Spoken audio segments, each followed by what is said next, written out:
Snowfall will begin around midnight.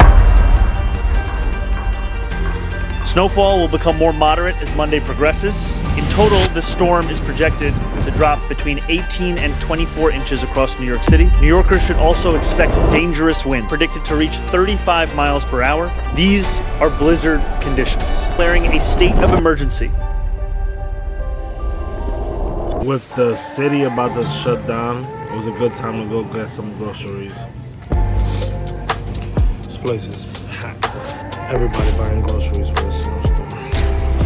Mission accomplished. And before this blizzard lands and everything shuts down, let's get a quick workout in.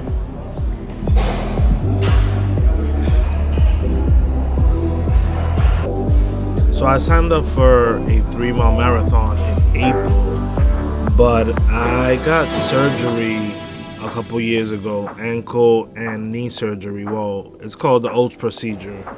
And my ankle has really been bothering me lately, but finding other ways to just get cardio in.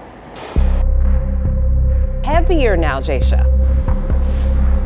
Yeah, and this snow, Pedro and Shirley, just has not let up. It's been pretty quiet out here. We're going to pan to the streets so you can meet some New Yorkers are obviously out. Donnie has really been urging people to stay at home. Got rid of the snow, but it's coming back.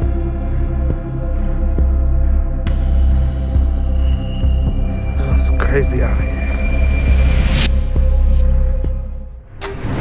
Fuck the snow. Oh my God, I'm so tired of this fucking snow. This is what Monday morning looked like for most New Yorkers.